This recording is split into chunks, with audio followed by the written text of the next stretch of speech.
was this huge world which exists independently of us human beings and which stands before us like a great eternal riddle, at least partially accessible to our inspection and thinking. The contemplation of this world beckoned like a liberation. It is because there is this huge world out there, this vast universe out there, that we want to make telescopes. We want to see the universe with our own eyes through the telescopes, not just to see pictures of it.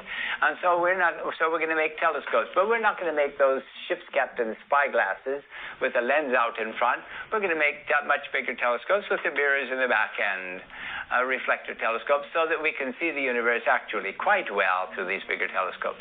The telescope that we're going to make is like this. It's open at the front. The light comes down through the front opening, down through the barrel or between the struts like this, to a mirror at the back end. I'll show you the mirror. I'll open the back end.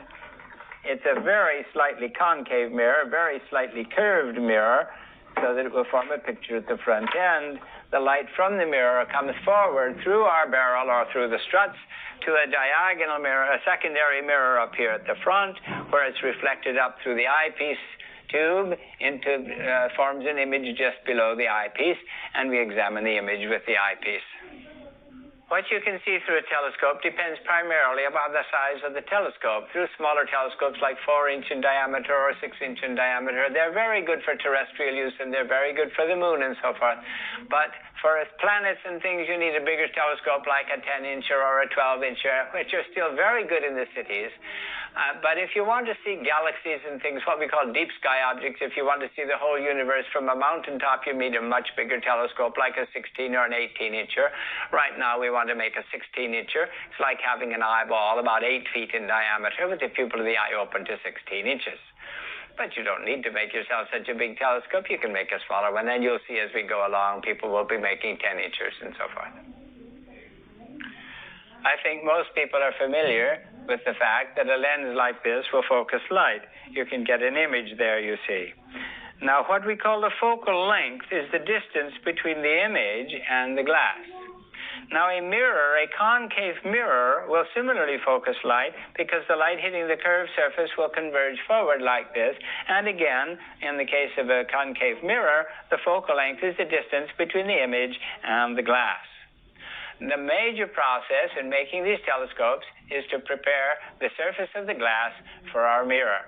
It's the same process for any size telescope, only more work for the larger ones. So what we're going to do is to grind a curve into the surface of this by grinding it against another glass like this with carborundum and water in between. And that's how we generate the focal length of our mirror. Then after we get it to the right depth so that the focal length is where we want it, then we're going to clean the curve up with finer and finer carborundums, finer and finer grits of carborundum until it's a very smooth curve.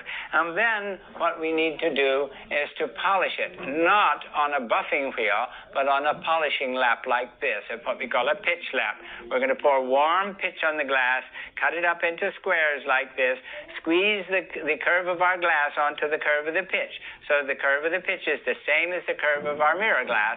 And then, since pitch is a yielding substance, the polishing agent, the cerium oxide, will become embedded in the pitch and plane the surface of the glass as we polish. You see this lighter colored stuff down these grooves? That's the cerium oxide, the polishing agent. And when the mirror is all polished like that, then what we have to do is to correct the curve. If the mirror is a little bit too flat in the middle, we have to polish it a little bit more like that. And when the maximum defect on the curve is less than 1/1000th of the thickness of a saran wrap, we're ready to have it aluminized like this and put a decal on the middle to line up our optics, help us line up our optics. The next major task is to build the body of the telescope in which the mirror will be mounted, and then to put it in a rocker so that it can be aimed anywhere above the horizon. We want to be able to push it wherever we want it to aim and have it stay wherever we leave it. Now, where do we get the materials to make a telescope like this? one thing you can do is to try the ads in the magazines like Sky and Telescope magazine or Astronomy magazine. And if you can't find suitable ads in there to find what you need to get, you can try your local astronomy club. There's almost surely somebody in the local astronomy club who can tell you where to get what you need. Now, we're about to make a 16-incher, and I have an old porthole glass, which is 1 inch thick at the edge and 16.5 inches across. Portholes are hard to get, but any thick round glass can be used.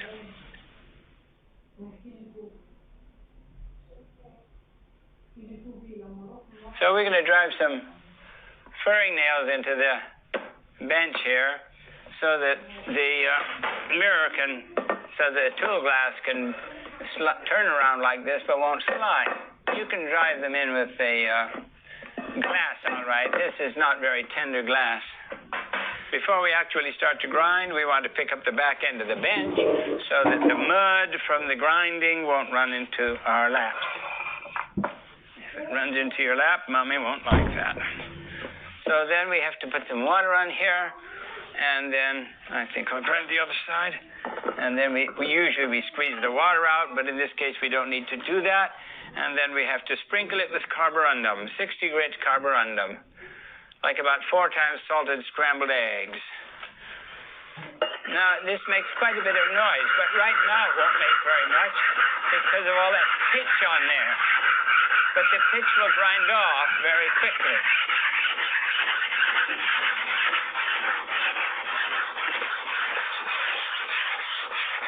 When we grind like this, and there's rough grinding to generate a curve, we have the mirror off to the side, the center of the mirror off to the side of the tool glass, so that the middle of the mirror glass grinds away the edges of the tool glass, and that generates a convex curve on the tool and a concave curve on the mirror. Now, in this case, we're starting with an already used tool. If we had started with a flat tool, we'd have grinding pits all over the surface of this one. But since we started with a curved tool already, at the beginning we don't have good contact. So for the very beginning it looks a little slow. But by and by it won't look so slow, and we don't have to grind anything off the edge because we've started with a curve, and we just watch this curve come out to the edge. But for generating a curve, we keep the mirror on the top and keep it turning around all the time, and keep the middle of the top one against the edges of the bottom one, towards the edges of the bottom one. We don't hang it too far over. Carborundum grinds fastest under pressure. So since this is a solid piece of glass, it behaves as if all the pressure is at the middle, and I put my hands down in such a way that the pressure of my hands is on the line across the middle. I don't put my hands out here or back here or over here or over here. I want the pressure to behave as if it's at the middle, so that the middle grinds away faster. The middle of the top glass grinds away faster against the edges of the bottom one. Well, that's quiet enough. We should clean it up. There's not much use going on because the pits that the grits make are too small. And so we clean it up and do it again.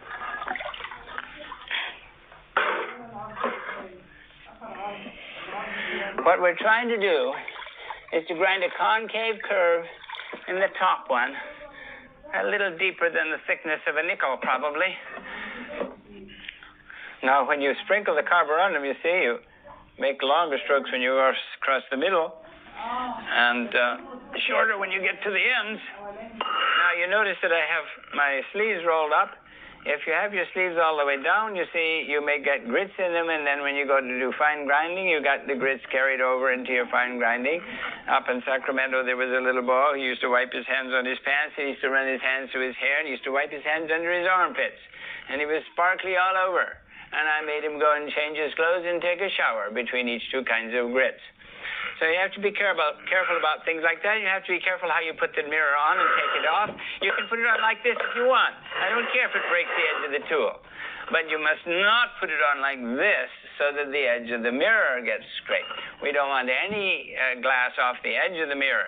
So you can put it on like this and take it off like this, but be careful that you don't touch the edge of the mirror to the tool. So off we go again. Ouch.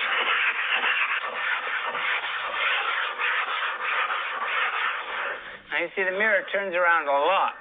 The mirror keeps turning around, but the tool doesn't have to turn very often because diseases of the tool are not contagious to the mirror.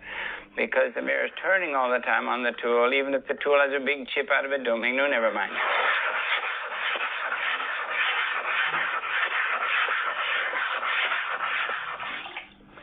From the time we put carborundum on to grind till the time we put carborundum on a second time to grind is called one wet, and we've done 2 wets so far, and you can see that this much of the curve has already been ground out. As we continue, the size of the curve that's been ground out will spread out farther and farther out towards the edge. If we had started with a flat tool, we'd have had these rough pits all over the surface, and we couldn't have seen this so nicely. But we started with a curved tool, and so you can watch the curve gradually go out to the edge. Now, what we do is to check to see that the curve gets to the edge just when it gets to the proper depth.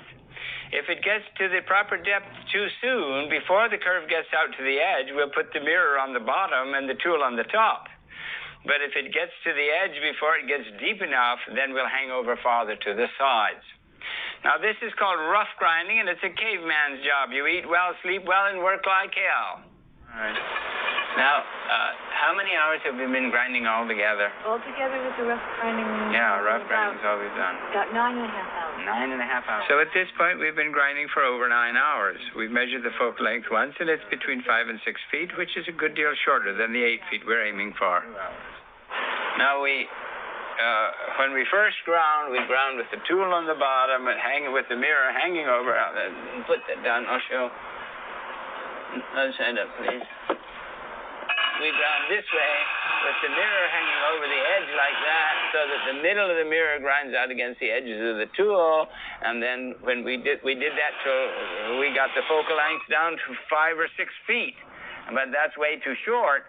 So then we turned it over. If you just pick that up. So then we turned it over and put the mirror on its back.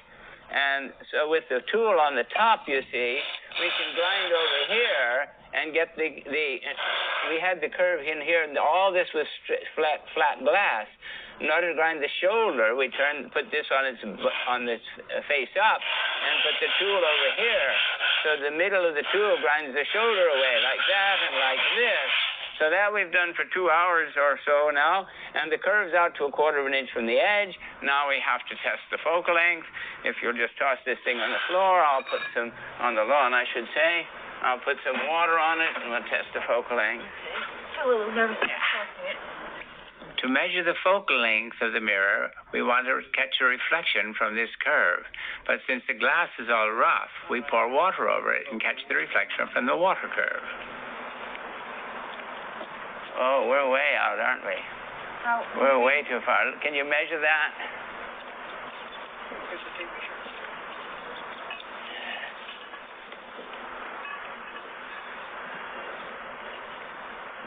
That's 9 feet, huh? About 9.5 feet. 9.5 feet. Dear. What does that mean at 9.5? It means we got to turn it other side up again. Turn it up. So we got to put the tool down again. Yeah. We've got the focal length too long now. By pushing the curve out to the edge, we got the focal length too long. Now we're shortened again by putting the tool on the bottom. Okay.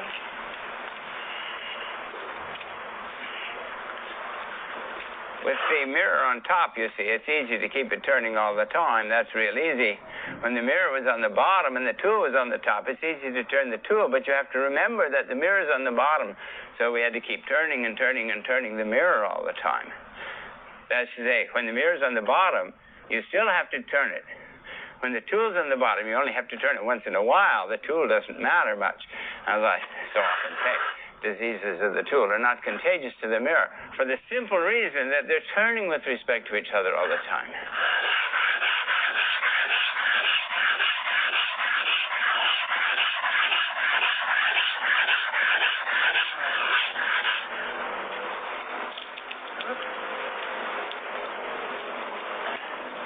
You're going to set it down on the floor and see if you can find this. All right, just hold it there. All right, it's about there. Now, if you can give me the end of the tape, or give her the other end, whichever.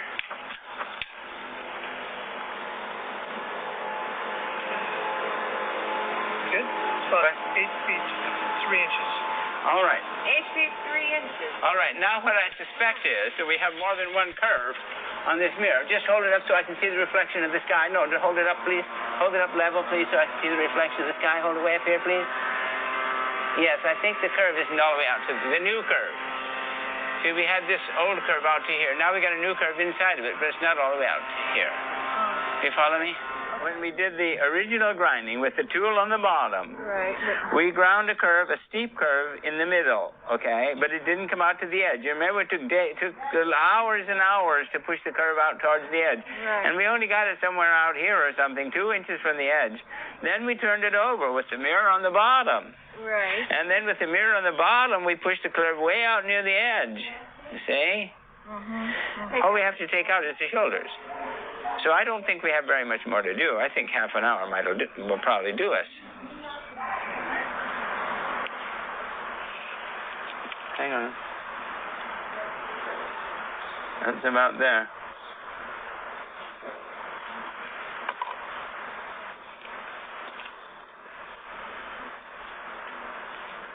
What is 8 feet? Oh, it's just 1 inch shy of 8 feet. Shy of 8 feet? Okay, good. 8 feet. Good. Well, what does that mean now? We keep doing what we've been doing. This feels good, and the curve seems to be, it's about 1/8 of an inch from the edge. And since we just tested our focal length and it's about 8 feet, I think we should clean it all up and go on with 80 grit. 80 grit is still fairly rough grit. You can take that bucket away, I'll throw these things down and hose the place down. Okay, so it's got to be real clean. Yes, and we'll move to another part of the lawn. This is all 60 grit part of the lawn. We'll move to another part for 80 grit. Okay. We have to be careful in the cleanup between these sets of grits so that we don't carry over any of the rough grits into the finer grind.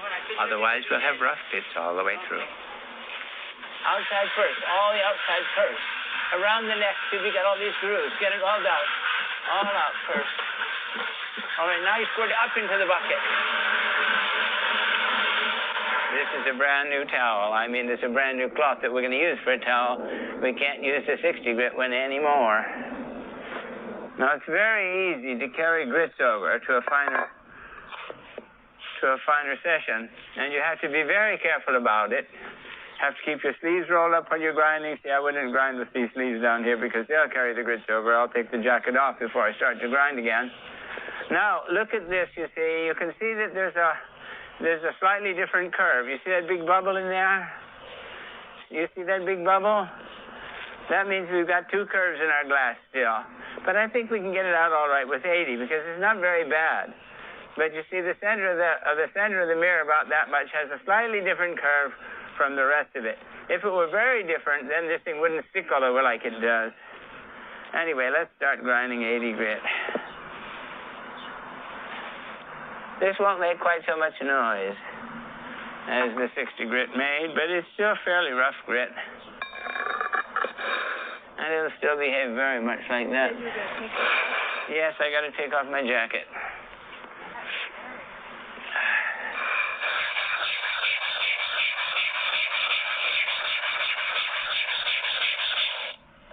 There, that's our focal length.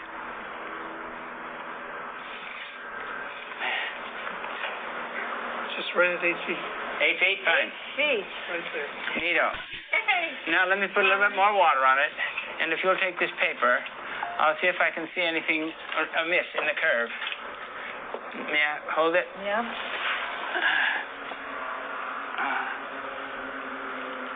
I think it looks good.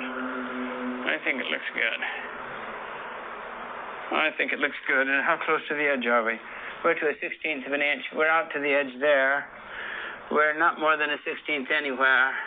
And 100 grit will get us out there. That's fine.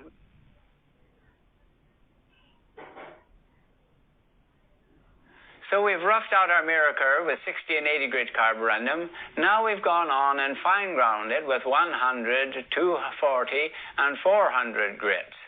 some of the kits that you buy for making mirrors may have many kinds of grits, or many grades of grits, like 12 or 14 grades. That introduces the difficulty that you have to clean up between that many more grades, and that takes extra time. So we use about 8 wets with each grit, and we use a smaller number of grits. You might want to see what these grits look like, so I'll pour some out. This is 400, and we'll pour it out here so you can see it. And then this is 80 grit. It's a very much coarser particle, much larger sized particles. After each grit, we clean up the mirror. After each grade of grit, we clean up the mirror and dry it, and then hold it up to a bright light like this to check and see if there are any larger pits over the field of finer pits which we've just put in. Say after 240, we look to see if there are any 100 grit pits still showing. If there are, then we go on with 240 before we go on. Now we've finished with 400. We're ready to check for pits and see if we're ready to go on for 1,000, which will be our last grit. You want the single bright light behind you, behind the glass, and your eye close to the front of the glass, and you look for sparkles that are bigger than the background sparkles. But in 400, there shouldn't be any background sparkles big enough for you to see. Through the last grits of fine grinding, 400 on, we have used warm water between the glasses to bend the faces of the glasses away from each other so the mirror won't grind away too much at the edge. Now, when you first put this on, it'll be on those little hills, you see, and it won't slither around. But as soon as I squash down the hills, see, as soon as the hills all get squashed down, then I'm on a water layer, see? The water layer is thicker than the grit layer, okay? The water layer is thicker than the grit layer. So you have to grind for a while like this until the water gradually leaks out at the edge. Then you get down to where the grits are touching the glass. But even for quite a while, it'll do that. If you dance this tool around like this, the chances are that the curves will stay sufficiently the same, sufficiently meshed, so that we won't have a sticking problem. If it really gets stuck, you can pound them apart as I do, or you can soak them in warm water. As I said, you can put it in a bathtub of warm water and they'll separate by themselves. And that's a slow way. But usually, if they're going to stick, they'll warn you. Just as you go towards center, it'll tend to stick. And you'll know that it's going to stick. And then you can back off. Don't fight it. If it gets sticky as you're going towards center, don't push it on over. Back it off. And then put in fresh grits and take short, fast strokes to make the curves nearly the same.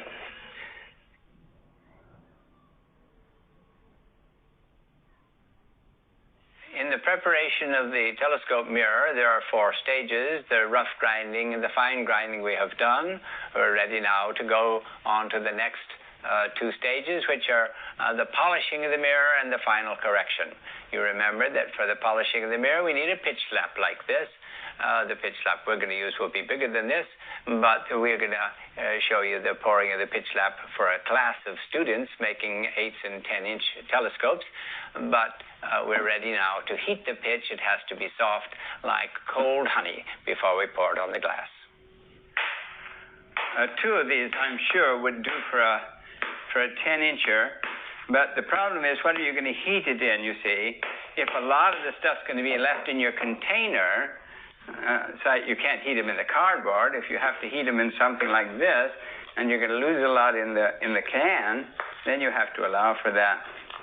But I do a whole lot of pitch slaps for a class, you see, so I don't exactly worry about that problem. But probably 2 of these will do for an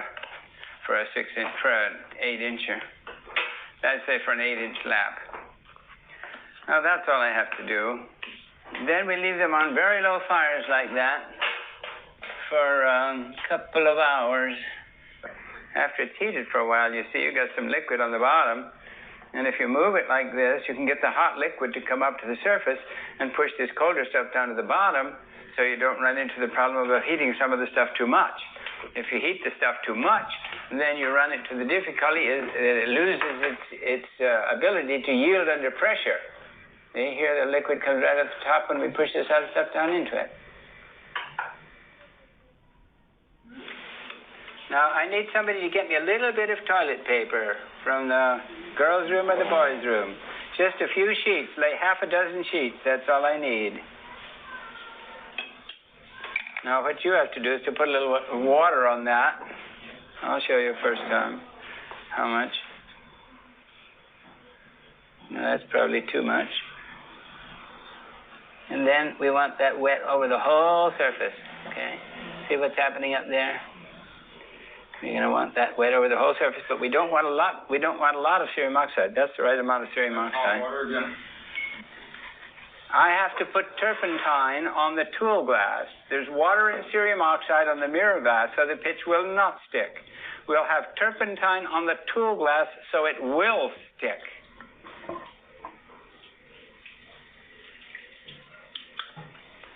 And unfortunately, that gets turpentine on my fingers, too, which is a pain. All right, now we're going to pour, okay?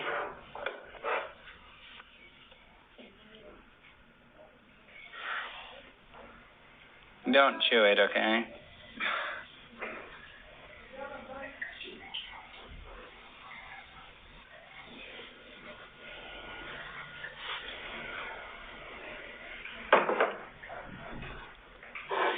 Oh, I need water, water, water.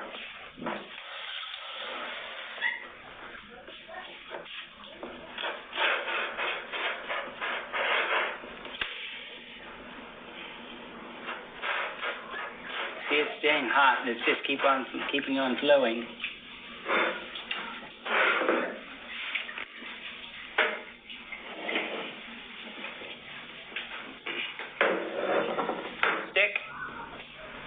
The stick for grooving the pitch lap needs to be wettable, and like unfinished wood, so that it can be soaking wet so it won't stick to the pitch.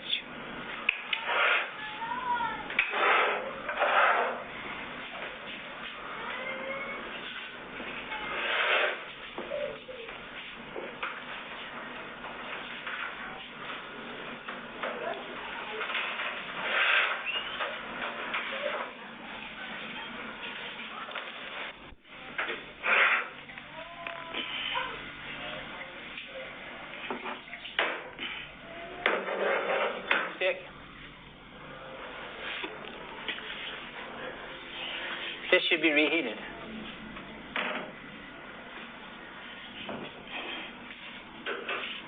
You see how thick this lap is? The pitch is real thick. And so it doesn't cool off fast, you see? Now, if I pour a pitch lap with pitch that's pretty cool, then it comes out real thick, and your pitch lap is real thick. If I pour it with pitch that's too hot, the pitch lap will be very thin. Now, you might think that the hot pitch will stay hot longer, but it won't. The hot pitch will be so thin, it'll cool right off into the glass, and then it gets very hard to groove. So it's much better if the pitch is not too hot.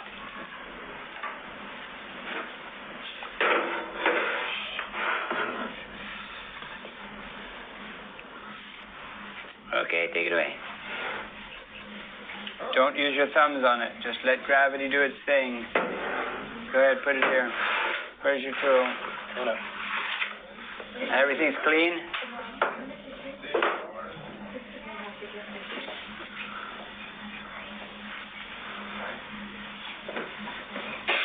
You can do it again.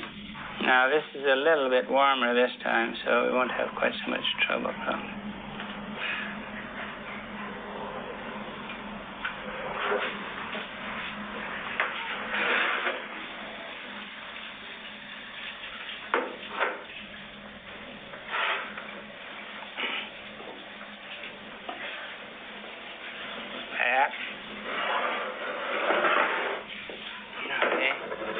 See if you can scrape this all off of here. See if you can scrape it all off of there. I don't care whether you use knives, forks, anything. When I poured this pitch lap, I didn't see what the problem was, but watching the film, I easily see what the problem was. The pitch was too hot. And if the pitch is too hot, one layer cools off in the face of the mirror, and one layer cools off in the face of the tool, and the pitch in between those two layers is still warm, and it splits there when you pull the tool off the glass. Still took off the top side. Okay, we can manage this. No, we can't. Can you take it off again, please? No, it still took off the top surface. For polishing the mirror, we need some substance like pitch that has the ability to embed the polishing agent and yet will yield under slow pressure to conform to the curve of the mirror. And we groove the pitch lap like this, waffle it if you like, so that over the entire curve, it can keep the curve of the mirror. It can yield under pressure. Okay, take it away. Whose is it? Don't push it, though. Just let it rest like that. Is that the end? All right. Your mirrors in the present state are what we call wet pressed, okay? Now, let's just suppose you were able to go right ahead and polish. Then you go right ahead and polish. If you have to go out and buy beer or pet food, which is the most bought things at the grocery store, beer and pet food, leave it wet pressed. But if you have to sleep overnight, or go for a ski trip over the weekend or something like that, don't leave them wet pressed. They'll dry together and you won't get them apart. So don't leave them wet pressed over long periods. So right now, you've got cerium oxide and water between your mirror face and your pitch lap surface. So they won't stick.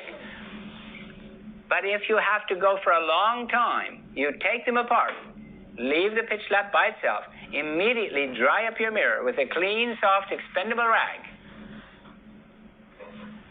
Then when the pitch lap is dry all the way down into the streets, then squeegee the dust off your mirror face and set it down very carefully, center over center, but don't slide it. Just set it down center over center. And that's called dry pressed. We have a general rule. The mirror and the pitch lap are married till the illuminizer doth them part. Okay? Now don't handle the mirror faces with your fingers or your thumbs. Don't do that. Keep your hands off except when you're squeegeeing them or something like that. Don't handle the glass like that. Fingerprints, the glass is soluble in fingerprints. You might not think so, but it is. The glass is soluble in fingerprints. You don't want finger grease on your mirror face. Not only that, but if there's grease on it when it goes to the illuminizer, we don't guarantee to clear it off. All right, now let me tell you people again what I told you early on, that in this class there is no boo-boo that can be followed by a life of sorrow. There is nothing that we can do in this class that's wrong that we can't get out of. If you drop your mirror and break it, you were supposed to do it the first day.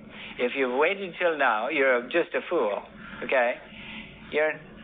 But even that you can get out of. There's another piece of glass somewhere in this world with your name on it, okay? So even if you drop your mirror and break it, and that's boo-boo number one, we can get out of it.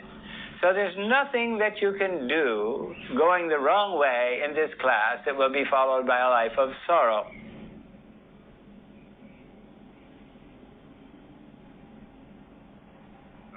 In polishing, the cerium oxide gets embedded in the pitch. And planes the surface of the glass like this. Grinding, we rolled over the grits. Now we're going to plane the surface of the glass, and it pushes a lot harder. But the harder it pushes, the better it goes, the faster it goes. But if it pushes too hard so you can't push it, then it doesn't go very fast. So you can push down on it to make it go hard if you have to. But there are no more wets. In grinding, we kept taking it off and putting on more grits. Now we don't have to do that. The cerium oxide that does the polishing is the cerium oxide embedded in the pitch and in contact with the glass. If you put on too much cerium oxide in water, it serves as a lubricant. So don't do that. You want just a small amount of cerium oxide embedded in the pitch and enough water to keep it wet. Now in polishing, you must not let the pitch lap hang over like that. In grinding, don't make never mind, because if it hangs over, nothing gets dented. But if I leave this hanging over like that, the edge of the mirror will put a dent in the pitch lap. And then if the squares beyond that will be too high, and when they come over the mirror, they'll groove it. So you have to be careful about things like that. And you have to be careful when you put warm water on the middle of this to put, suppose we wanted you're getting a little dry. You don't pour the warm water like that.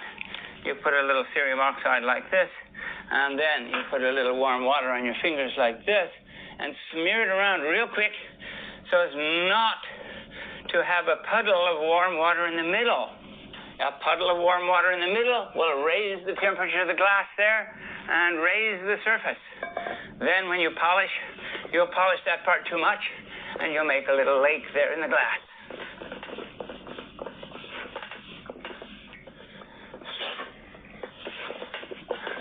This is the hard job.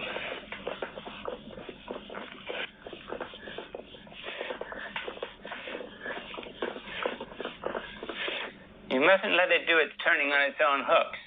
You've got to see to it that you have the same amount of polishing for the same amount of turning. It was the same as in fine grinding. We had to do the same amount of grinding for the same amount of turning.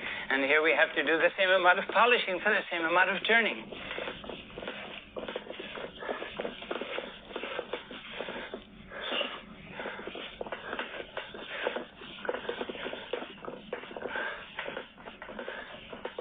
Now, with only a little bit of polishing on here, we can test the focal length. And once we know the focal length from the polish curve, not from the water curve that we measured before, once we know the focal length from the curve of the glass itself, with a slight polish on it, we can go on building the telescope, because then we'll know how long a tube to get, and so forth. So we'll know the dimensions of our telescope as soon as we measure the focal length of the slightly polished glass. There are two convenient ways of measuring the focal length of our mirror. One is with the sun. As you saw before, we have the sunlight coming in like this and hits the face of the mirror and focuses in here like this to an image of the sun. Now, in the absence of the sun, we can do this in another way. Just consider that the mirror is part of a very large sphere, you see, like a Christmas ornament, all shiny inside, and this is the center of that sphere. The light from, say, a candle here, going to any part of the sphere, would come back to the candle. Now, that gives us another way of measuring our focal length, sort of indirectly. What we do is to take a flashlight in here, shooting at the mirror, and catch the image of that flashlight a little bit off sides like this, and go back and forth like this until the image of the flashlight on the paper is sharp. That means we're at the center of curvature of our large sphere, which is approximately twice the focal length of our mirror. So since the focal length of our mirror is about 8 feet, we'll start our measurement out at about twice that. Okay, so we'll just guess at 16 feet here. 6, 9, somewhere around here will be 16 feet. And we'll see if the flashlight gets into our eyes back here. And now you see the center, it focuses about here. So we'll catch the reflection on here. See if we can find it. See, it focuses way back here. And so we'll bring this back, and then the focus will come up. We'll bring this back a little more. The focus will come up again. Now we're off by just about an inch, maybe. Bring this back an inch, and this forward an inch. A little more. There, now you see the bulb there, the focus of the bulb and the actual bulb are the same distance from the mirror. So we'll measure the distance between this image of the bulb and the bulb itself. We'll measure the distance from there to the mirror.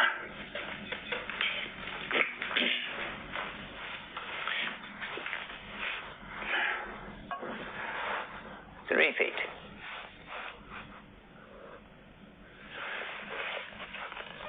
6 feet. I had 15, so it's 16 feet 2 inches. 16 feet 2 inches, so the focal length will be half that. That's 8 foot 1 inch. We were shooting for 8 feet, and we got 8 foot 1 inch. That's very good.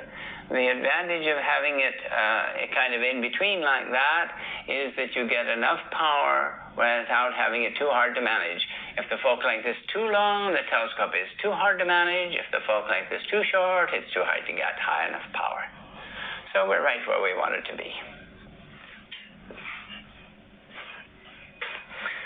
Well, now that we've measured the focal length and we know that the focal length is 8 foot 1 inch, we can order the tube, build the whole telescope so that we can read the curve. Our problem now is to build the whole telescope so we can read the curve and to polish the mirror more. It's just a little bit polished and it's hazy at the edge. Now, lots of mirrors don't polish at the edge. Ours polished fairly well at the edge because we used warm water earlier on, and just for that purpose, to get it to polish at the edge, and it does polish some at the edge. But some mirrors don't polish at the edge, and lots of mirrors that end up with turned-down edges, that is to say the curve is too low at the edge, lots of mirrors that wind up like that aren't polished well at the edge, and the problem was really introduced in fine grinding. If you use the warm water and you're very careful taking the thing off that you don't run it over the edge, then very often the mirrors will polish at the edge. It matters, of course, whether the mirror polishes at the edge. If you consider how much light you add when you put 1 inch around the edge, it's quite a piece of light that you're adding to your mirror. If you put 1 inch in the middle, it doesn't matter very much, but 1 inch added to the edge is a great deal of glass. After we've been checking the focal length or anything, before we start polishing again, we always squeegee the dust off the mirror face like this. You can't assume that because you've been drying it with a cloth, it doesn't have any lint on it. But your hands can feel all sorts of fine stuff. So you squeegee it with a dry hand before you put on cerium oxide and water to polish again. Still have something like 4 more hours to polish, maybe. We might get it done in less than 4 hours. If we're lucky. Depends on how hard it pushes and how much we eat.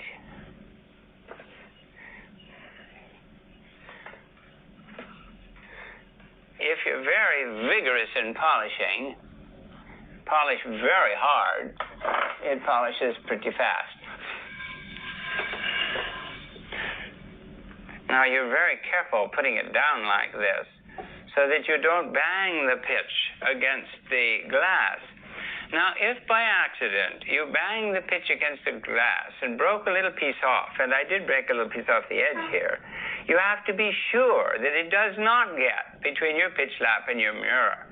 Because if a little bit of pitch gets between your pitch lap and your mirror, it will get embedded in one of the squares of your pitch lap. And that raises that square a little bit, and every time that square crosses your mirror, you get a new groove. So you have to be very careful that nothing gets stuck in the pitch lap. Okay.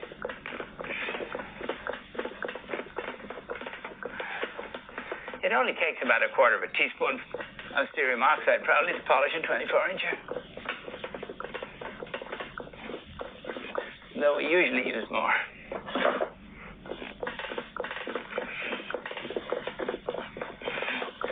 This is the job that I wish were easier. Now, the commercial people, they don't polish these things by hand. They have a machine do all this. It's getting a little dry. Now, when it gets dry, you just take it off.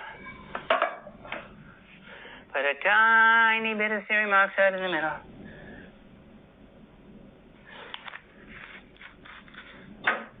And a little bit of water. And smear the water around real fast so as not to introduce the temperature problem all in one place. Keep the water warm. And then put it down very carefully.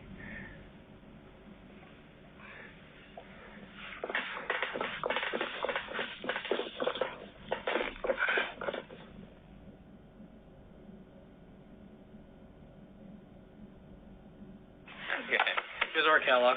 18-inch tube, 1 piece at 7.5 feet. Since polishing a mirror like this usually takes several hours, if you don't want to do it all in one stretch, you can take time out and go and buy the tube. Usually the tubes are available at your local concrete accessories outlet, or you can consult your local contractor. Now, do you have any use for this little piece you cut off? No, you can take it. Thank you. 7.5 feet, right? Yeah, 7.5 feet.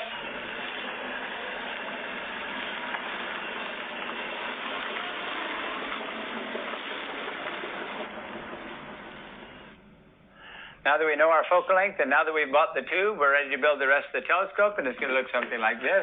This is my old 18-incher called the little one, and on these larger ones, that's from 16 inches up, we have a box that goes all the way down to the end, and then we have a tailgate like that, and we'll show you the inside in a little while.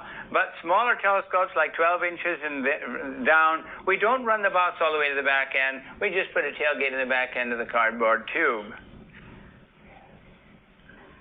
Once we have the mirror all done and mounted in this box around the tube and all, whether it's this side or this side, we have to be able to aim the telescope above the horizon, anywhere above the horizon, so we have to swing the telescope in a rocker. So this is the rocker. These boards are called the side boards. This is called the front board. This is called the bottom board. And then this one that sits on the ground is called the ground board.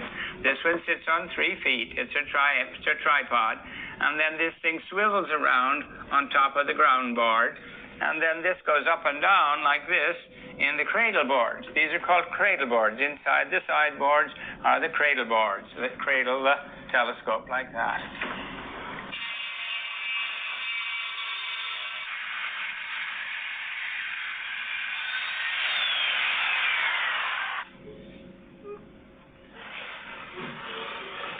We'll make the box around the tube out of 3/4-inch plywood so that when we nail into the edges of it, the plywood won't split so easily.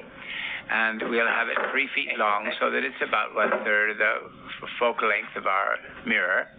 And the inside width of the box has to be a little bit more than the outside diameter of our cardboard tube, so that we can put some Teflon down the sides of the box so the tube will slide in and out easily.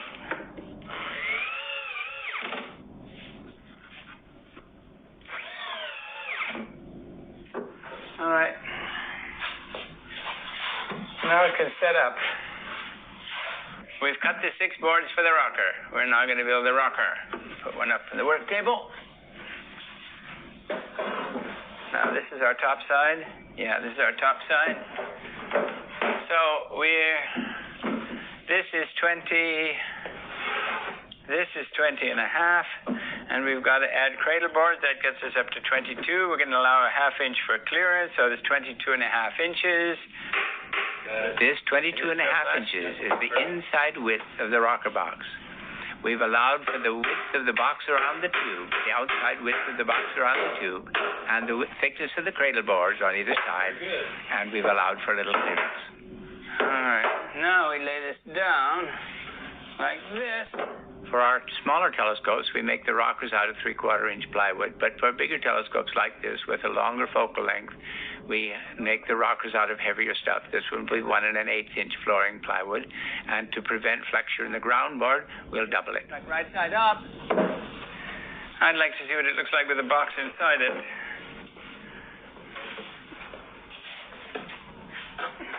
We want to see how much clearance we're going to have, so we're going to put the cradle boards in here and jam the box up against them and see how much clearance we got on the other side. Should be about 1/2 inch.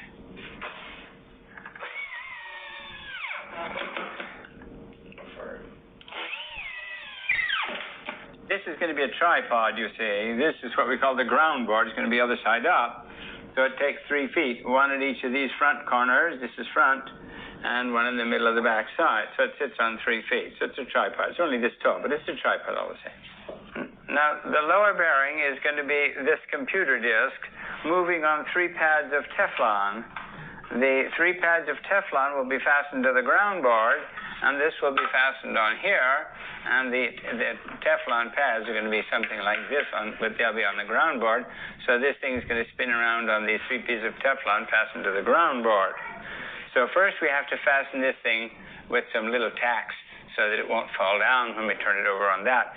We want this thing fastened, this computer disk fastened to this, and the Teflon facing up so that our bearing surface doesn't get dirty. See, this is going to be upside down.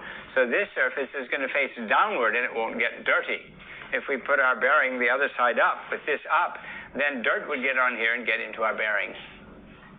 But the Teflon goes on the ground board, and the surface that runs on the Teflon goes on the bottom of the box. This is the bottom of the box.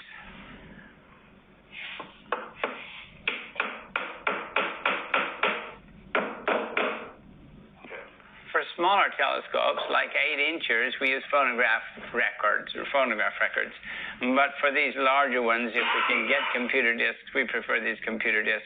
These are very hard, slick surfaces, and they're 14 inches in diameter.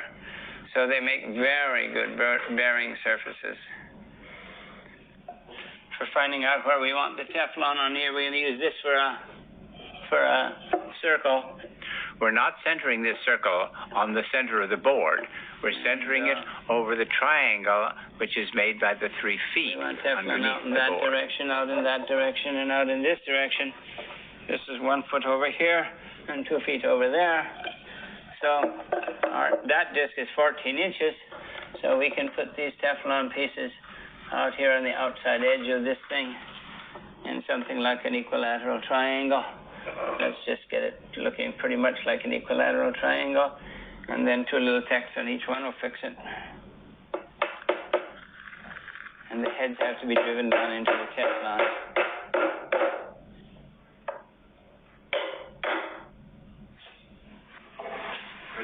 Ready. Wait, no. Let's turn this around. This goes this way. The front, this is that side.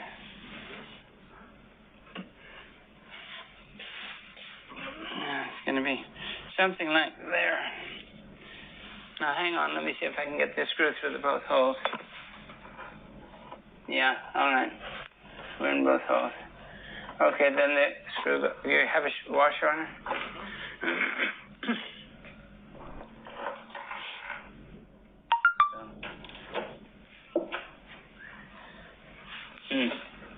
Still not quite snug. No, you're too tight.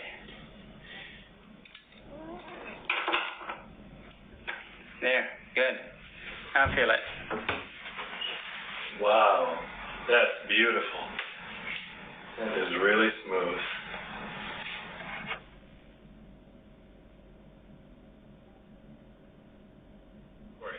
You might think that a big, thick piece of glass like this wouldn't bend, and that's why they made it big, thick like this, so that it wouldn't bend.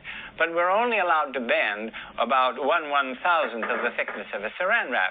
And for that reason, we still have to be careful, and that's why these things are supported with 3 points on the back for the smaller ones, 9 points on the bigger ones. What we have on the back of these tailgates is 3 adjustment balls for positioning adjusting the position of the mirror so that it looks straight out the front end of the tube. Now, on the inside of the tailgate, we have these pieces of masonite on this floppy piece of cardboard, so that in case the telescope is dropped on the floor, the bolts won't break the glass. Now, on the bigger telescopes, where the mirror is quite a bit larger and maybe not so thick as these, we have to have a 9-point suspension on the tailgate. So each of these adjustment bolts pushes into a triangle which has 3 pressure points that push into the mirror. You have 3 triangles, one here, and one here, so that each of these 3 tailgate bolts pushes into 3 points on the mirror, so you have 9 points of pressure on the mirror to spread the support system out so as to keep the big mirrors from bending. As I said, they're allowed to bend about 1/1000th of the thickness of a saran wrap over their entire width. So now what we have to do is to find the center of this board, because the mirror, the support mechanism, has to be centered on the tailgate. So first we'll just find out where the intersection of these 2 diagonals is, and then we'll construct, Then we'll construct the, hang on. I can't see that thing. All right, guys. Then we'll construct the tailgate.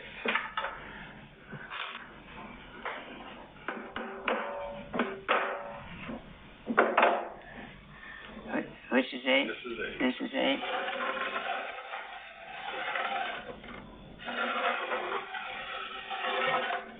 All right. Now, let me get that envelope with that tailgate picture in it. Now, this picture I drew to half scale. That is to say, 8 inches on this picture will be 16 inches on the diagram.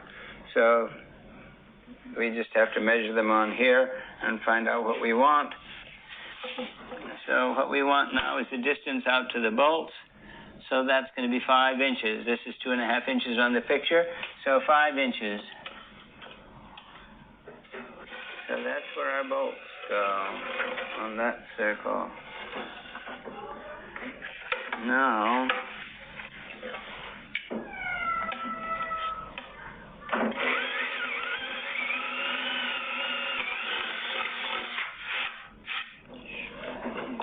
we want them tight fit so that at the star party, people won't come up behind and wind them up with their fingers.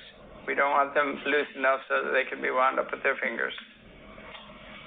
The cardboard has to be thin enough so that it won't change the pressure on these, on the points on the triangles.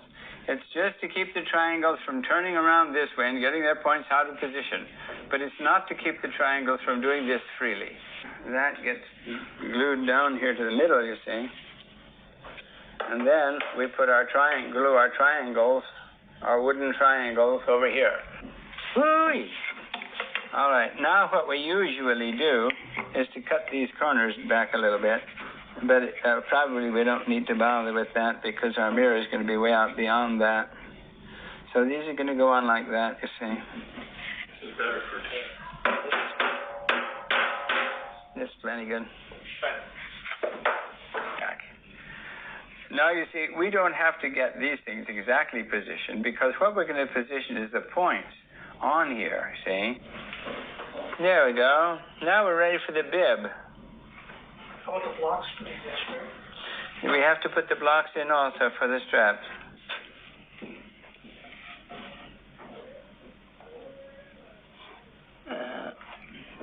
Okay.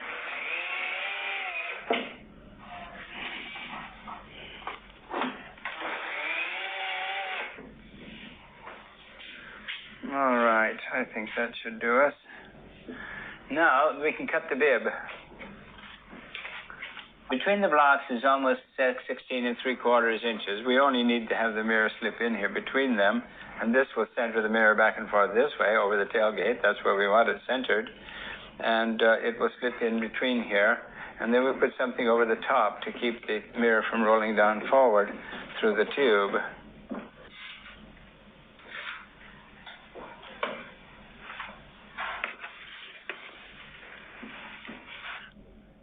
All right, we're now going to put the tailgate together. We got to have it hinged to this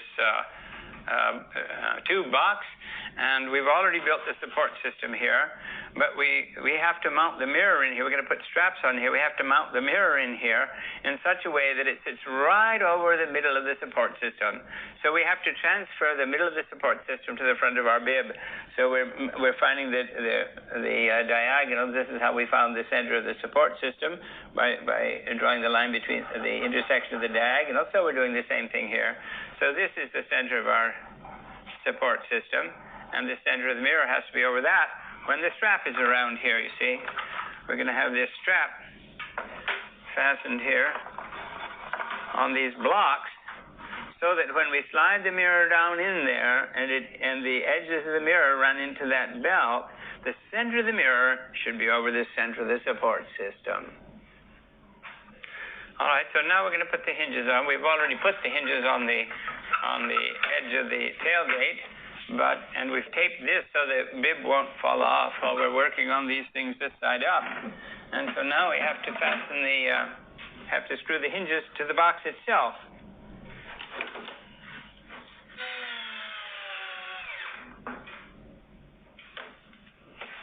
You remind me of my friend in Sacramento. By the time he finished building something, the weight was about half nails and half wood. Now I think the thing to do is to put this thing up on these things so that we can open the back end, put the mirror in, put the strap on.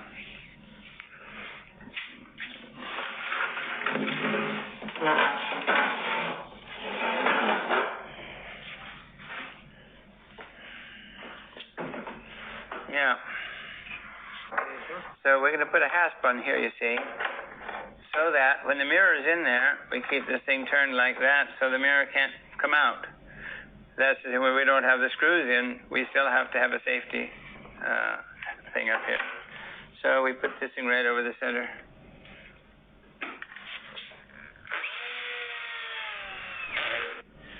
So we can fasten one end of the strap in here first, you see, before we get the mirror, and then pull it up to the right place and fasten the other end over here, and we'll cut the extra off. Had we left room for it, it would be better to have the strap come around the outside edges of the block. Otherwise, there's the danger that the strap itself may bend the mirror. Unfortunately, you see, with all these scratches on the back from going round and round on the bench, we can see where the middle is without having to mark it. That's pretty funny.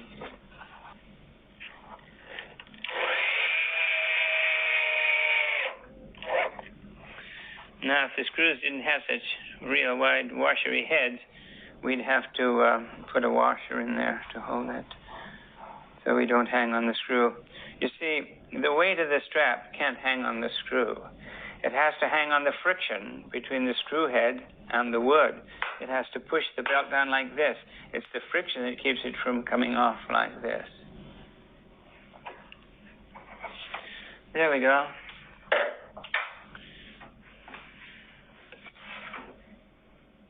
Now, what we don't have yet is anything to keep the mirror from falling forward. So that we have to do now. There has to be something that protrudes across this thing, like a piece of masonite or something, that keeps the mirror from falling forward.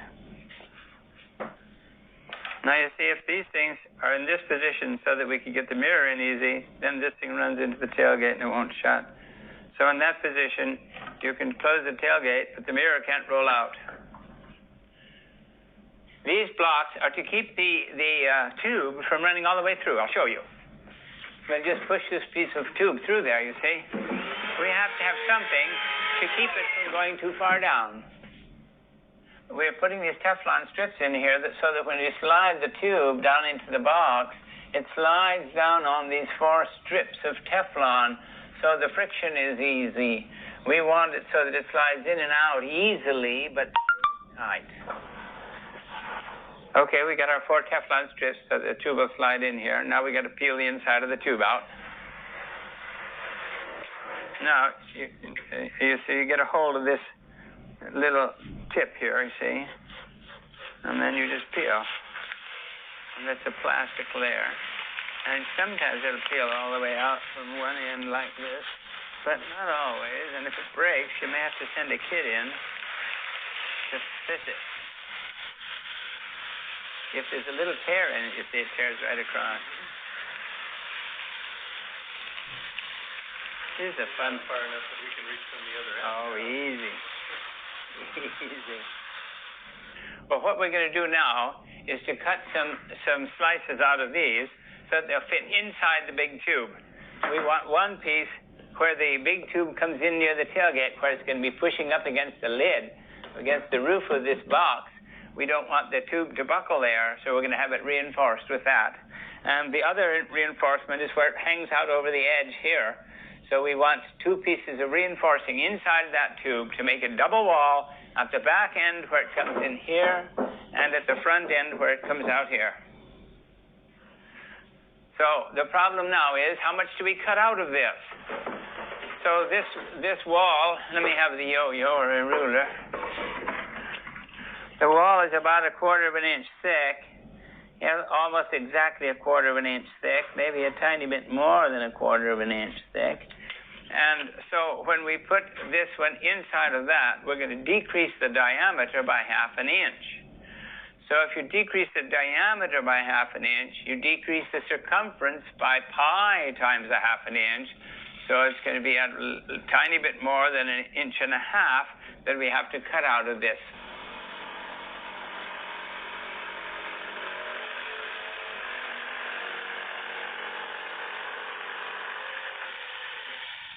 Okay, let's try it.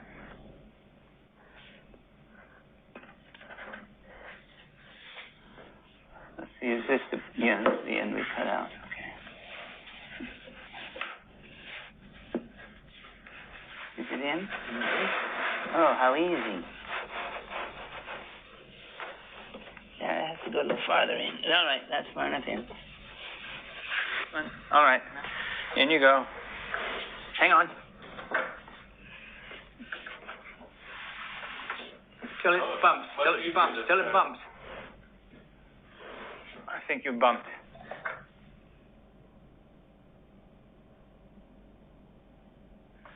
For a focusing device, we're going to be sliding this brass tubing in and out of this cardboard thing.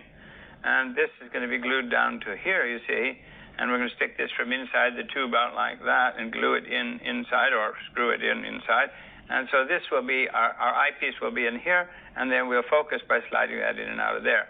But since that's a little bit tight, I'm going to peel out a layer of paper from inside there.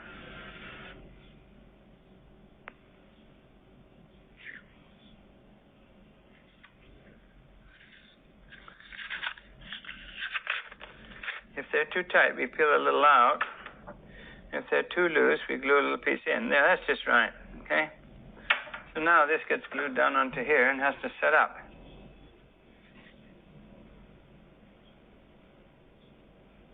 Now you might think that just putting the glue on there would be sufficient, but it's usually not sufficient. We usually scrape it in so that the cardboard gets wet with the glue before we put it down there. Because if you don't get the cardboard wet with the glue, your glue joint may not hold.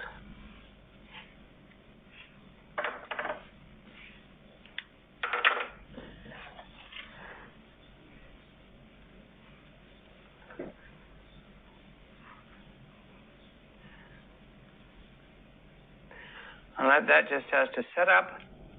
Our problem now is to mount the diagonal mirror in the middle of the telescope tube so that the light can be reflected from the diagonal into the eyepiece. So we're going to have this block in here like this with the diagonal mirror on here. So the light's going to come from the main mirror, reflect from there into the eyepiece tube over here at the side. So the problem is how to hold this thing out in the middle of the tube.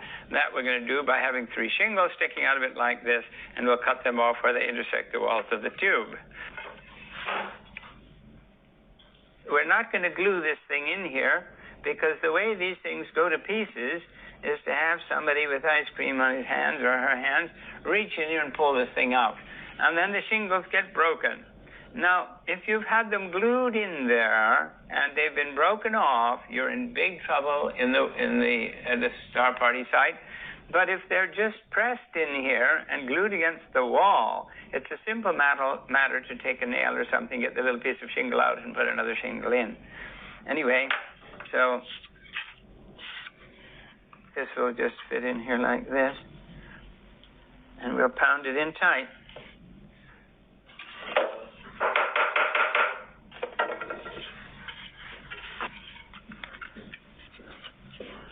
You just go in there till it's tight. And then cut it off with the tin snips. Slightly concave. You just twist the tin snips as you cut. Can you see that this is slightly concave? So that when we push it into this block, it'll butt at the 2 ends and won't rock over like that. If we cut it the other way, you see, then it would not be rigidly positioned. So then we jam this one in here.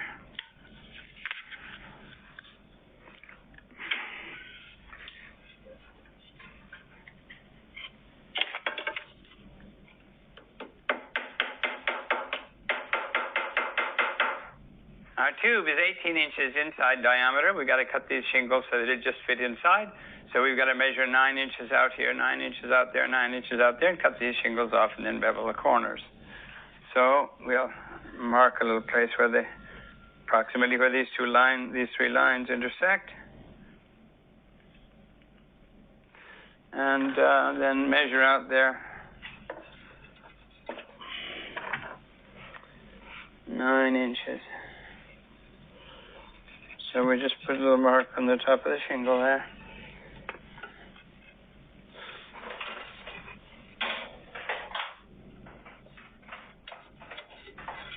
All right. Now we cut those things off at that point. All right.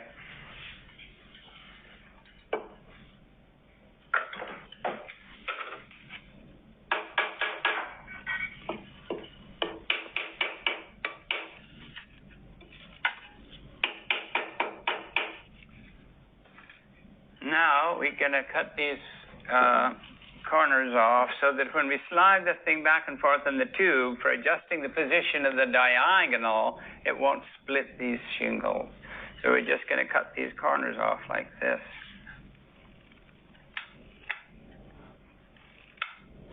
What we're going to do now is to glue 3 little pieces of leather down on here, and then glue the mirror down on the 3 pieces of leather, and then we'll prop it up against the wall like this while the glue sets up. Leather is lintless. That is to say, if you use cardboard, it might peel off in layers. That's one of the things that it might do, and drop your diagonal mirror down. Leather doesn't make a lot of lint, so I like to use leather.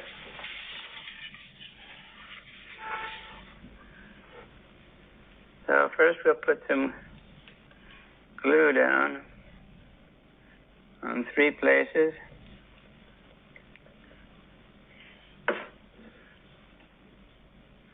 And then we'll put the leather down. We want to get the leather wet, though. So we'll smear it around a little bit like that.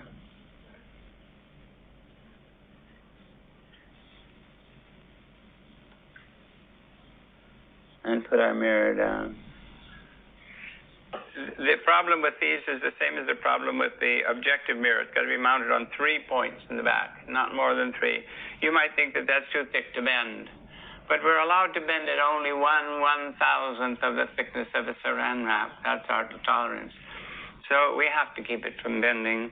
So we mount it on 3 little pieces of leather like this. Now this is a pretty fancy diagonal mirror.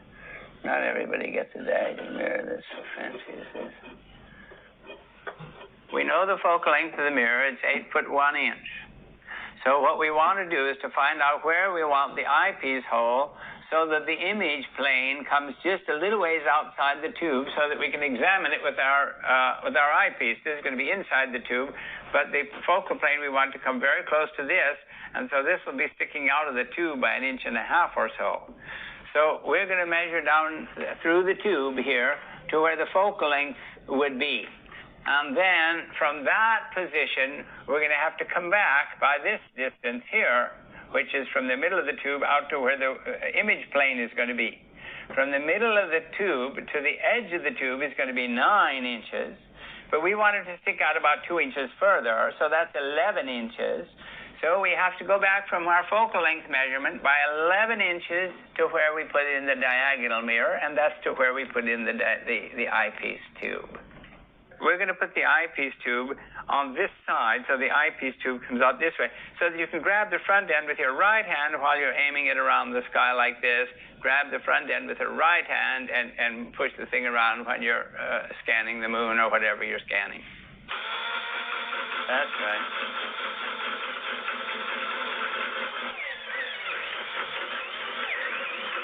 All right, stop please now. Stop please now. Take it out, please. We want to do a little bit of that from inside. If that machine will do it from inside, that's fine. But we want it cut from the inside, too, so that when it gets all the way through, it doesn't tear the cardboard for us.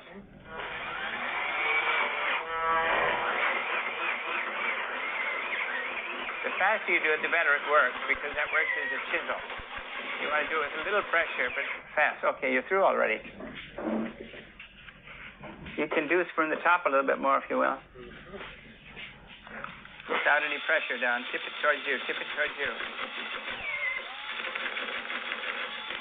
Okay. Neato. Neato.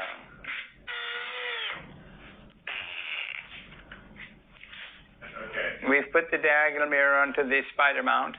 Now we push it in here till I can look down the eyepiece tube into the diagonal and see the objective straight down in front of me. That means the diagonal is in the right place. Then we use the tailgate bolt for positioning the mirror so that it looks straight at the eyepiece hole. Anyway, the diagonal's in, we can put the mirror in, and then we can find the center of gravity, and then we can hang it up and use it. Well, we want to set the telescope up now so that we can read the curve. So we're outside now. We get to find the center of gravity of this thing. So we've got it over a roller to where it balances, you see. So I'll mark a little place here on this, where the ruler is on this side, and a place on the other side where the roller sticks out on the other side, and then we'll average those two positions 24.5 inches on this side, and it's 25 inches on this side. So 24 3/4 inches is the center of gravity. 24 3/4 inches from the tailgate is the center of gravity.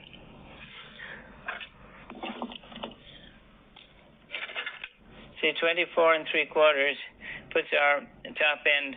Well, we have to be a little higher than that anyway, you see, because the distance that we have to clear is over to this corner. It's not just down to here. It's not 24 3/4. Will you hold that on the mark? So it's about 26.5. 26.5. So it's more nearly 26.5. So we'll be just clear of the top of this. Beautiful. Yeah. So it came out nicely. So we can put in the side bearings. We now have to put the cradle boards in here, but they have to be far enough away from the front wall so the box won't run into the front wall. So the box, half the width of the box is going to be 10 1/4 inches. So we'll put the middle of this 10.5 inches from the front wall. How's that? 10.5 inches from the front wall. So he centers the center of the cradle board this way, and I center the altitude. But put your screws in first from your side. Okay, now you have to tell me how far forward and backward it has to go, and I'll do the altitude. I got my marks on. Okay, you need to go that way. How far? 3/4.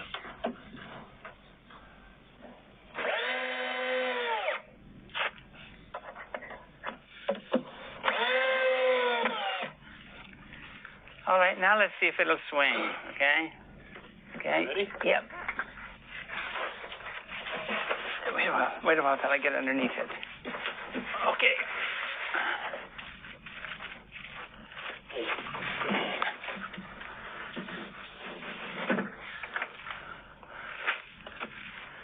Is it on our Teflon? Mm-hmm.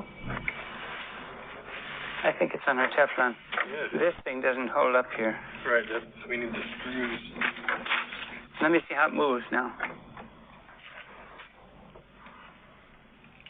That's fine. That's good movement. See, we want it to push on the diagonal. When we push it on the diagonal, we want it to go on the diagonal.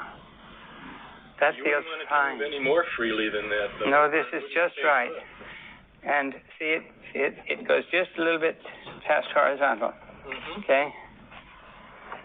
Actually, these big ones never have to go down to the horizon, so it doesn't have to do that. Yeah. All right, we're ready If to it read. stands all the way up. We're ready to read the mirror. We've got to screw this thing up in order to read the mirror. Mm-hmm. When we're putting the mirror in and have the tailgate open and all, we just use this hasp for closing it up. But when the telescope is in use, we're going to have it screwed in the four corners into those 4 blocks so that it's rigid. You want the thing to behave like one piece of stuff. Now that suddenly makes it possible to line up the tailgate of the mirror with the tailgate bulbs, which otherwise it was not possible to do. Now, if you have a wrench, I'll tell you how to line it up. Mm-hmm.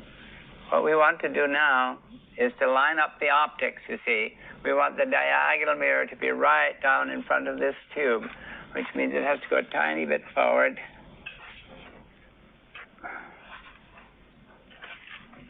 All right. And then we have to have it so that looking down this tube, we see the center of the mirror straight ahead. All right, what we're doing now is looking into the eyepiece tube at the reflection of the diagonal in the objective mirror. Now, in order to get the diagonal properly positioned, we want it to see the center of the objective straight down. So when we've got it approximately lined up, then we move this back bar. And if I move the back bar up, the image of the mirror moves up. If I move it down, the image of the mirror moves down. If I move it in, the mirror image moves in. And if I move it out, the image moves out. And so that's how we do our fine adjustment. It goes the way we want it to go. We'll do it in fine detail when the mirror's back from the illuminator, but just for reading it now, we're doing it kind of crudely. So we've got the diagonal lined up. Now we have to line up the objective mirror. So you see it's too wide on this side. Can you see that? It's too wide over here. You have to tighten your bolt a little tiny bit. Tighten the top a hair. Half as much as you did that one. Okay, that's good. I'm ready to read the mirror. I'm ready to read the curve on the mirror. What we're doing now is reading the curve of the mirror. So what we do is to get the glint of sunlight on one of those insulators in focus at the eyepiece, and we'll show you that. And then we throw the eyepiece out of focus on either side, a little bit too far in and a little bit too far out, and we examine the distribution of light on those two out of focus discs. If the mirror happens to be too deep in the middle, the center light will bundle too soon, so we'll see the center of the disc too bright when we push the eyepiece in. If the center of the mirror is too flat, the center light will bundle too far out, and we'll see the center of the outside disc too bright. Any portion of the mirror that bundles too much light beyond focus is too flat. Any part that bundles too much light on the inside disc is too deep. So what we'll do, you see, we'll get one of those little bright spots in focus, and then we'll pull the eyepiece out, and we'll push the eyepiece in, and we'll see what the two discs look like, and then we'll assess the damage.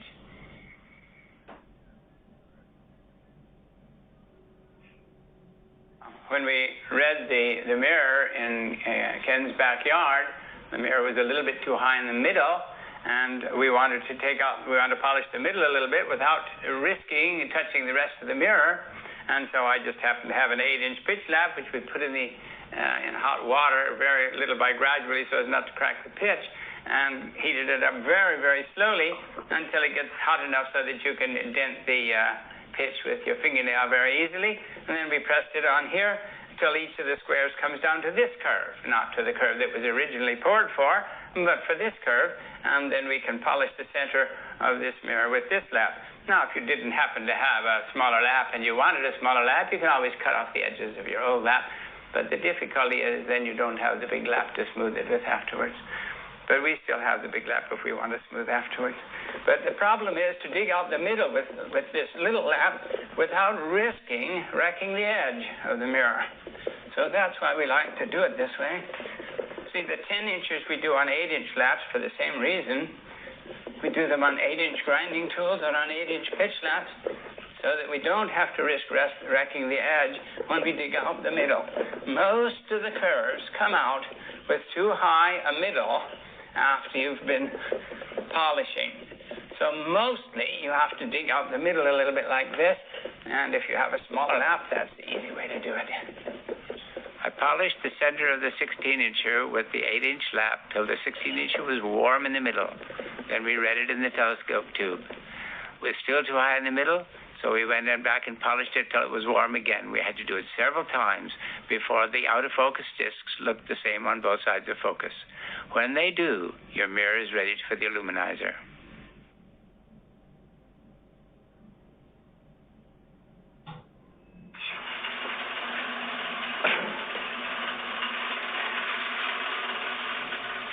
Most people, of course, don't bring their mirrors down to the illuminator like we did.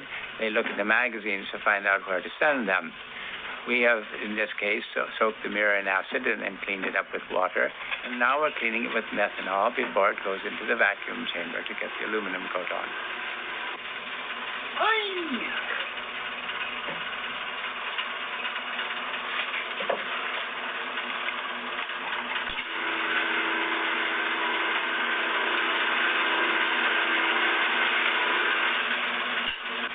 Okay, now it's on.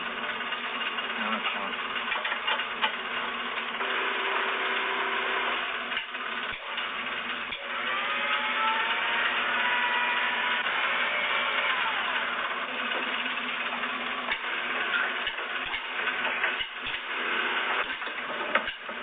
Now we'll check to see if that'll rotate in there. And there it's spinning around. Now we're ready to put the vacuum on. See, this is the fun part of making telescopes, getting the mirror illuminated. So That's the fun part. You've done all your hard work. Now you get to see something.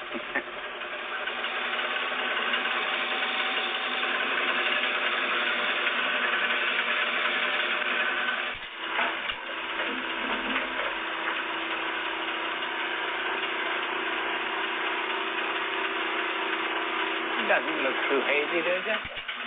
But it's not as bright as...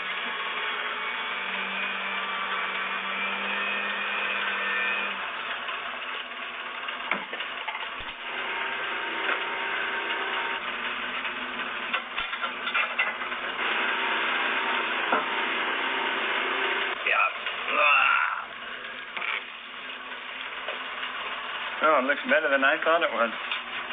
Now, anyway, we need to put a decal on it.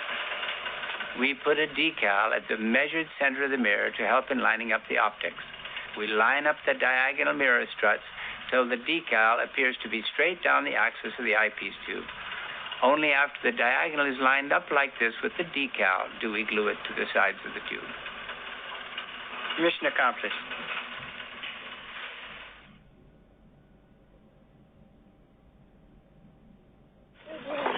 Now that we've done all this hard work, it's time to assemble the telescope for a star party so people can see what the rest of the universe looks like.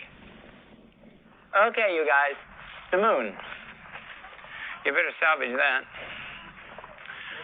And are you going to get the mirror, the 16-inch? It's here, right here. Oh, it's in? No, John. Oh, you have it. Gosh, my golly, that is incredible. That is just beautiful. Yeah. When we were reading the mirror, we lined up the diagonal rather crudely. Now with the decal on the aluminized mirror, we can line it up carefully. Okay, there it goes. Run this down. Now that we've lined up the diagonal so that the decal is seen straight down the axis of the eyepiece tube, we're ready to adjust the tailgate bolts till the objective is looking straight back at the eye. All right, loosen mine a hair. All the way out there. Stop.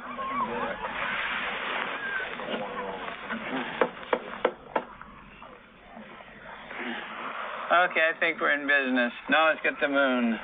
This has never seen anything such a powerful. The only thing this has ever seen is an insulator.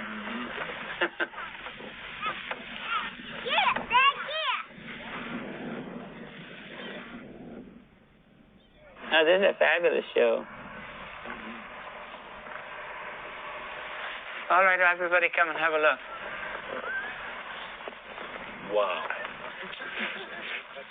Now you see what we did. As Einstein said, out yonder there was this huge world, the contemplation of which beckoned like a liberation. But sometimes people ask me, what is beyond this huge world? And I ask them, what is beyond the space when you dream? The dream is in the dreamer. The dream is in the dreamer, and the dream is